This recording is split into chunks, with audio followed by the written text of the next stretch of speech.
Hello everyone, welcome back to exam mind. तो friends, I hope आप सब लोग ठीक होंगे और आपकी तैयारी अच्छी चल रही होगी। तो ये आज हमारा लास्ट पार्ट है एमसीक्यू सीरीज़ का हिस्ट्री पर। तो आई होप आपको सेशन अच्छा लगेगा और जितने भी हमने पार्ट्स किए हैं आपने एंजॉय किए होंगे। तो हमने 200 प्लस क्वेश्चंस किए हैं। तो चलिए आज का सेशन स्टार्ट करते हैं। और आज का सेशन स्टार्ट करने से पहले फ्रेंड्स, हाँ, अगर आप चैनल पे नए आए हो चैनल को सब्सक्राइब करना और वीडियो अच्छी लगे तो वीडियो को लाइक करना और अपने उन फ्रेंड्स के साथ शेयर करना जो जेके एसएसबी या अदर कम्पिटिटिव एग्ज़ाम्स की तैयारी कर रहे हैं। तो आज का सेशन ये रहा आपका पहला क्वेश्चन आज के सेशन का। The idea of liberty, equality and fraternity which influenced the Indian national movement was taken from which of the following revolution। तो किस रिवॉल्यूशन के तहत हमने the idea of liberty, equality and fraternity लिया है? Option A French revolution, option B Chinese revolution, option C Russian revolution और option D American revolution. तो हमने आइडिया ऑफ लिबर्टी, इक्वलिटी और फ्रेटर्निटी हमने कहाँ से लिया है? हमने फ्रेंच रिवॉल्यूशन से लिया है। तो so option A is the correct answer, French revolution. Next question. General Dyer, who was responsible for Jallianwala Bagh massacre, was shot dead by whom? तो जो जनरल डायर थे, जो रेस्पॉन्सिबल थे जलियांवाला बाग मैसेकर, जो आपका बैसाखी के दिन हुआ था 13 अप्रैल 1919 में हुआ था आपका जलियांवाला बाग मैसेकर। तो जनरल डायल रिस्पॉन्सिबल थे। तो उसको किसने मारा था? Option A Veer Savarkar, option B Bhagat Singh, option C Jatin Das और ऑप्शन डी उधम सिंह। इस क्वेश्चन का करेक्ट आंसर क्या है? ऑप्शन डी उधम सिंह ने इनको क्या गोली मारी थी, शट डाउन किया था। किसको? जनरल डायर को किया था। कब किया था? 13 मार्च 1940 को। ठीक। So option D is the correct answer. Udham Singh shoot dead general Dyer in 1940। Next question. Who among the following was the leader of Bardoli Satyagraha of 1928? तो जो आपकी बरडोली सत्याग्रह है जिसको स्टार्ट किया था 1928 का, तो उसका लीडर या फाउंडर उसका कौन था? Option A Pandit Jawaharlal Nehru, option B Mahatma Gandhi, option C Sardar Vallabhbhai Patel और option D doctor Rajendra Prasad. तो ये आपका कौन था? ये आपका वल्लभ भाई पटेल, सरदार वल्लभ भाई पटेल ने आपका बरडोली सत्याग्रह स्टार्ट किया था। कहाँ पे स्टार्ट किया था ये आप मुझे ज़रूर बताएं कमेंट बॉक्स में। ठीक। बरडोली सत्याग्रह कहाँ पे किया था? और जो सरदार का टाइटल किसने दिया था वल्लभ भाई पटेल को? ये टाइटल किसने दिया था? ये आप मुझे कमेंट बॉक्स में ज़रूर बताएं। Who gave the title Sardar to Vallabhbhai Patel and Bardoloi सत्याग्रह 1928 कौन सी जगह स्टार्ट की थी वल्लभ भाई पटेल ने? Next question. Who among the following Indian women led the salt Satyagraha movement with Gandhi ji? Salt Satyagraha या डंडी मार्च किसने गांधी जी के साथ, किस इंडियन वुमेन ने गांधी जी के साथ की थी? Option A Annie Besant, option B Sarojini Naidu, option C Muthu Lakshmi और ऑप्शन डी मृदुला साराभाई। तो सरोजनी नायडू थी आपकी जिन्होंने गांधी जी के साथ साल्ट सत्याग्रह मूवमेंट स्टार्ट की थी। So option B is the correct answer. Acharya Vinoba Bhave started individual Satyagraha in the year 1940 from which place? तो विनोबा भावे ने इंडिविजुअल सत्याग्रह स्टार्ट की थी 1940 में कौन सी जगह से, जो इन ऑप्शन में दिए हैं? Option A Paunar Maharashtra, option B Nadiad Gujarat, option C Guntur Andhra Pradesh, option D नानाबदीज। तो आचार्य विनोबा भावे ने इंडिविजुअल सत्याग्रह 1940 कहाँ से स्टार्ट किया था? आपका पवनार महाराष्ट्र से आपने इनने स्टार्ट किया था। जगह कौन थी जहाँ से इनने इंडिविजुअल सत्याग्रह स्टार्ट किया था? तो आपका पवनार महाराष्ट्र स्टेट से स्टार्ट किया था। तो कभी आपसे ये क्वेश्चन भी पूछा जाता है कि इंडिविजुअल सत्याग्रह, बरडोली सत्याग्रह चंपारण सत्याग्रह, खेड़ा सत्याग्रह, तो इनमें से कौन सा गांधी जी ने स्टार्ट नहीं किया था? कभी कभी क्वेश्चन ऐसा भी बनता है, ठीक। इंडिविजुअल सत्याग्रह आपका आचार्य विनोबा भावे ने स्टार्ट किया था। बडोली सत्याग्रह आपका वल्लभ भाई पटेल ने स्टार्ट किया था, ठीक। तो ऐसे क्वेश्चन थोड़ा बहुत ध्यान रखना। Who among the following responsible personalities is known as the father of Indian National Congress? तो किसको इंडियन नेशनल कांग्रेस का फादर बोला जाता है? आप सबको पता है एओ ह्यूम ने स्टार्ट किया था आपका, फाउंड किया था आपका इंडियन नेशनल कांग्रेस कब? 1885। सो इसीलिए इनको क्या बोला जाता है? Father of Indian National Congress. Next question, who among the following personalities was advocate at the famous INA trials, Indian National Army trials? Option A doctor Rajendra Prasad, option B Vallabhbhai Desai, option C Subhash Chandra Bose और option D Jawaharlal Nehru. तो इस question का correct answer क्या है? Option B Vallabhbhai Patel was the advocate at the famous INA trial. तो friends आप मुझे comment box में ज़रूर बताएं जो आपका INA ट्रायल हुआ ये कब हुआ था, कब हुआ था, कब हुआ था और कहाँ हुआ था, कब हुआ था और कहाँ हुआ था, ये आप मुझे कमेंट बॉक्स में ज़रूर बताएं, ठीक। आप मुझे कमेंट करके ज़रूर बताएं इसका आंसर कहाँ पे हुआ था और कब हुआ था। तो advocate at the famous INA trial was Vallabhbhai Desai. Next question, the Simon Commission which came to India in the year 1928 was boycotted because of which of the following reason?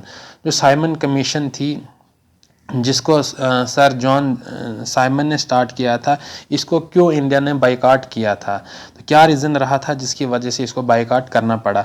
Option A sir John Simon was who started it was very unpopular, बिल्कुल भी गलत है।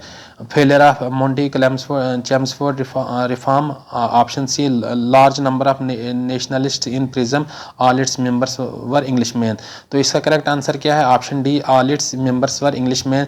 जो भी Simon commission की report आई थी 1928 में जिसको लेड किया था सर जॉन साइमन ने, तो इसके जितने भी मेंबर थे सारे ब्रिटिशर्स थे, इंग्लिशमैन थे, तो इसीलिए इंडियंस ने इसको बाइकआउट किया था। सो option D is the correct answer. Who among the following was the president of Indian National Congress when the Mountbatten plan of independence was accepted? तो आपका इंडियन नेशनल कांग्रेस का कौन प्रेसिडेंट था जब माउंटबेटन प्लान ऑफ इंडिपेंडेंस को accept किया था? Option A Jawaharlal Nehru, option B Sardar Vallabhbhai Patel, option सी मौलाना आज़ाद और ऑप्शन डी JB कृपलानी। तो आपके इंडियन नेशनल कांग्रेस के प्रेसिडेंट कौन थे तब? JB कृपलानी, जब माउंटबेटन प्लान को क्या किया था? एक्सेप्ट किया था, ठीक। तो थोड़ा सा यहाँ पे और जानकारी लो। जो माउंटबेटन प्लान था, जो माउंटबेटन प्लान था इसका काम क्या था? Partition of India. इसका काम क्या था? इसका काम था पार्टीशन ऑफ इंडिया, ठीक। माउंटबेटन प्लान का क्या था? Partition of India into 2 states, India और पाकिस्तान, ठीक। तो जब आपका माउंटबेटन प्लान एक्सेप्ट हुआ था तब JB कृपलानी क्या थे? आपके इंडियन नेशनल कांग्रेस के प्रेसिडेंट थे। Which of the following personalities is known for attending all the 3 round table conference? तो फ्रेंड्स ये मैंने आपको बड़ी बार क्वेश्चन पूछा भी था ऑरली, तो इस सेशन में मैंने इसको क्वेश्चन भी लाया है। तो आप सबको पता है कि गांधी जी ने क्या किया था? गांधी जी ने आपका 2nd राउंड टेबल कॉन्फ्रेंस क्या किया था? पार्टिसिपेट किया था। तो कौन सी ऐसी पर्सनैलिटीज़ है जिन्होंने तीनों राउंड टेबल कॉन्फ्रेंस में अटेंड की थी? Option A MM Malaviya, option B Sardar Vallabhbhai Patel, option C BR Ambedkar और ऑप्शन डी जवाहरलाल नेहरू। तो डॉक्टर BR अम्बेडकर थे जिन्होंने 3 राउंड टेबल कॉन्फ्रेंस में पार्टिसिपेट किया था या अटेंड की थी। Next question, the Kakori conspiracy which was a train robbery took place between Kakori and Lucknow in which year? जो आपको क्वेश्चन क्या है, काकोरी कंस्पायरेसी केस ये कब हुआ था जो आपकी काकोरी और लखनऊ के बीच में हुआ था? तो ये आपका 1925 में हुआ था, जो ऑप्शन बी में है। तो काकोरी कंस्पायरेसी के इसको किसने ऑर्गेनाइज किया था? Hindustan Republican association. इसको किसने प्लान किया था, ऑर्गेनाइज किया था इस रॉबरी को? इसको किया था हिंदुस्तान रिपब्लिकन एसोसिएशन, ठीक। ये आपकी 1925 में हुई थी। Next question, who among the following was the founder of Ramakrishna mission. तो रामकृष्ण मिशन को किसने फॉर्म किया था, या who was the founder of Ramakrishna mission? Option A Swami Vivekananda, option B Jawaharlal Nehru, option C Sardar Vallabhbhai Patel, option D Mahatma Gandhi. तो स्वामी विवेकानंदा ने आपका रामकृष्ण मिशन क्या किया था, स्टार्ट किया था। कब किया था, कब किया था आप मुझे ज़रूर बताएं, ठीक, या मैं ही बता देता हूँ। इसको किया था 1 मई 1897 में स्वामी विवेकानंदा ने रामकृष्ण मिशन स्टार्ट किया था इंडिया में। तो फ्रेंड्स आप मुझे कमेंट बॉक्स में बताएं कि स्वामी विवेकानंदा का ओरिजिनल नेम या रियल नेम क्या था। आप मुझे इसका क्या बताएं, रियल नेम, कमेंट बॉक्स में मुझे ज़रूर बताएं कि स्वामी विवेकानंदा का रियल नेम क्या था। तो रामकृष्ण मिशन आपका स्वामी विवेकानंदा ने 1 मई 1897 में फॉर्म किया था। तो आप कमेंट बॉक्स में मुझे बताएं कि इनका रियल नेम क्या था। Next question, who among the following terms Cripps proposal as a post dated cheque in a crashing bank. तो किसने बोला था क्रिप्स मिशन को a post dated cheque in a crashing bank? Option A Annie Besant, option B Sarojini Naidu, option C Mahatma Gandhi और option D doctor B R Ambedkar. इस question का correct answer क्या है? महात्मा गांधी जी ने क्रिप्स प्रपोजल को क्या बोला था? Post dated cheque in crashing bank. जो आपका क्रिप्स मिशन था, ये आपका क्रिप्स मिशन था। ये कब आया था इंडिया में, कब विजिट किया था? मार्च 1942 इसको भेजा था इंडिया में, to ensure the Indian corporation in the support for British war. तो ये जो क्रिप्स प्रपोजल 1942 में आया था इंडिया में, तो इसका काम क्या था कि to ensure the corporation and support of Indians for Britishers के लिए। तो उसके तहत गांधी जी ने इसको क्या बोला था? Post dated cheque in a crashing bank. So option C is the correct answer. Next question, Which of the following Governor General is known for abolishing the Sati system in the year 1928? तो आपका सती system को किसने abolish किया था, कौन governor general आपका था? तो option A Lord Curzon, option B Lord Reading, option C Lord Wellesley और option D Lord William Bentinck. तो इस क्वेश्चन का करेक्ट आंसर क्या है? Option D Lord William Bentinck, जो आपके गवर्नर जनरल रहे थे आपके 1828 से लेके 1828 और आई थिंक 1835 के बीच में इनका टेनओवर था। इन्होंने 1829 में इसको क्या किया था? बैन किया था, अबॉलिश किया था। तो आप इसको कैसे याद रख सकते हो? बेंटिक से आप क्या रख सकते हो? बैन। इनने क्या किया था? इस सती सिस्टम को क्या किया था? बैन किया था। बैन से बेंटिक आप याद रख सकते हो, बैन किया, अबॉलिश किया। तो सती सिस्टम को 1829 में लॉर्ड विलियम बेंटिक ने बैन किया। तो आप इसको ऐसे याद रख सकते हो, ठीक। Next question, which of the following act authorised the British government to imprison any person without trial and conviction in a court of law? तो किस एक्ट के तहत, किस लॉ के तहत किसी भी पर्सन को जेल होती थी without any trial and conviction in the court of law? Option A Indian council act 1909, option B government of India act 1935, Rowlatt act 1919 और option D government of India act 1919। तो ये कौन सा एक्ट था? रॉलेट एक्ट 1919, जिसको क्या बोलते हैं? ब्लैक एक्ट के नाम से भी जाना जाता है। ब्लैक एक्ट के नाम से भी जाना जाता है। क्यों?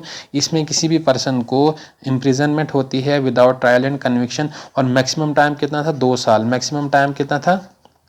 2 साल के लिए उनको क्या होती थी? जेल होती थी without trial and convictions in a court of law. So option C is the correct answer, Rowlatt act 1919। Next question, who among the following personalities has nickname as frontier Gandhi? तो किस पर्सनैलिटी को frontier Gandhi बोला जाता है? तो आप सबको पता है, खान अब्दुल गफ्फार खान को क्या बोला जाता है? फ्रंटायर गांधी बोला जाता है। So option D is the correct answer.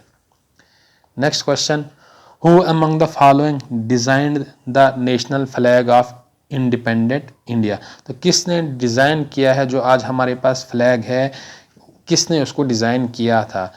तो इसको किया था पिंगाली वेंकैया ने, जो आपके ऑप्शन सी में है। So option C is the correct answer, Pingali Venkayya design the national flag of India. और आप मुझे बताएं कि इसको कब अडॉप्ट किया था? कब अडॉप्ट किया था इसको एज ए नेशनल फ्लैग? तो इसको किया था 22 जुलाई 1947 में इसको अडॉप्ट किया था एज ए नेशनल फ्लैग, और जिसको डिज़ाइन किया था पिंगाली वेंकैया ने। Next question, under Morley Minto reform 1909 the seats were reserve for which of the following community. जो आपका मॉर्ले मिंटो रिफॉर्म, जिसको Indian council act Indian council act 1909 के नाम से भी जाना जाता है, और मॉर्ले मिंटो रिफॉर्म से भी नाम जाना जाता है। और ये मॉर्ले कौन था, मैंने आपको लास्ट लेक्चर में भी पूछा था, ये मॉर्ले कौन थे आपके, ये मॉर्ले आपके थे secretary of the state for India, और आपके मिंटो कौन थे, मिंटो आपके कौन थे, वाइसराय। आपके कौन थे, वाइसराय थे मिंटो, तो इसलिए इसको क्या बोला जाता है, मॉर्ले मिंटो रिफॉर्म 1909। तो ये इनका सीट रिजर्व की थी मुस्लिम्स के लिए, सेपरेट इलेक्टोरेट फॉर मुस्लिम्स, ठीक। तो क्वेश्चन 198 का आंसर क्या है, option D. Who was the national leader who wrote the history of India on the walls of Andaman cellular jail. तो वो कौन सा आपका नेशनल लीडर था जिन्होंने हिस्ट्री लिखी थी हिंदुस्तान की दीवारों पे अंडमान सेलुलर जेल में। तो option A B R Ambedkar, option C Bhagat Singh, option C Veer Savarkar, और ऑप्शन डी नंदलाल बोस। तो इस क्वेश्चन का करेक्ट आंसर क्या है, Veer Savarkar, option C is the correct answer. तो वीर सावरकर को जेल हुई थी for illegal transportation of weapon. क्या इनको अरेस्ट किया था for illegal transportation of weapon, और इनको 50 साल की जेल हुई थी। कितने साल की, 50 साल की जेल हुई थी इनको, 50 साल की जेल हुई थी। और इसी दौरान इन्होंने जो दीवारें थी अंडमान सेलुलर जेल की, तो उस पर उन्होंने हिस्ट्री ऑफ इंडिया लिखी ड्यूरिंग ब्रिटिश रूल के। ब्रिटिश रूल में इंडिया की क्या हालात थे, तो उसके बारे में इन्होंने हिस्ट्री ऑफ इंडिया लिखी on the walls of Andaman cellular jail. तो फ्रेंड्स ये बहुत अच्छा क्वेश्चन था। वीर सावरकर जो थे इनने हिस्ट्री ऑफ इंडिया लिखी on the walls of Andaman cellular jail. तो ये आज का लास्ट क्वेश्चन है, जो आपने कमेंट बॉक्स में इसमें क्या करना है, आंसर करना। एक क्वेश्चन मैं प्योरली आपके लिए लाता हूं, जिसको आपने क्या करना होता है, कमेंट बॉक्स में क्या करना होता है, आंसर करना होता है। तो फ्रेंड्स आई होप आपको सेशन अच्छा लगा होगा। मिलते हैं नेक्स्ट सेशन में नेक्स्ट टॉपिक के साथ। तो अगर आपको सेशन अच्छा लगा होगा तो सेशन को लाइक ज़रूर करें, और हमारे चैनल को सपोर्ट करें, सब्सक्राइब करें। आप सपोर्ट करेंगे तो हमें मोटिवेशन मिलता रहेगा, हम आपके लिए ऐसे ही अच्छे लेक्चर्स लाएंगे, अच्छे क्वेश्चंस लाएंगे। तो thank you, have a good day.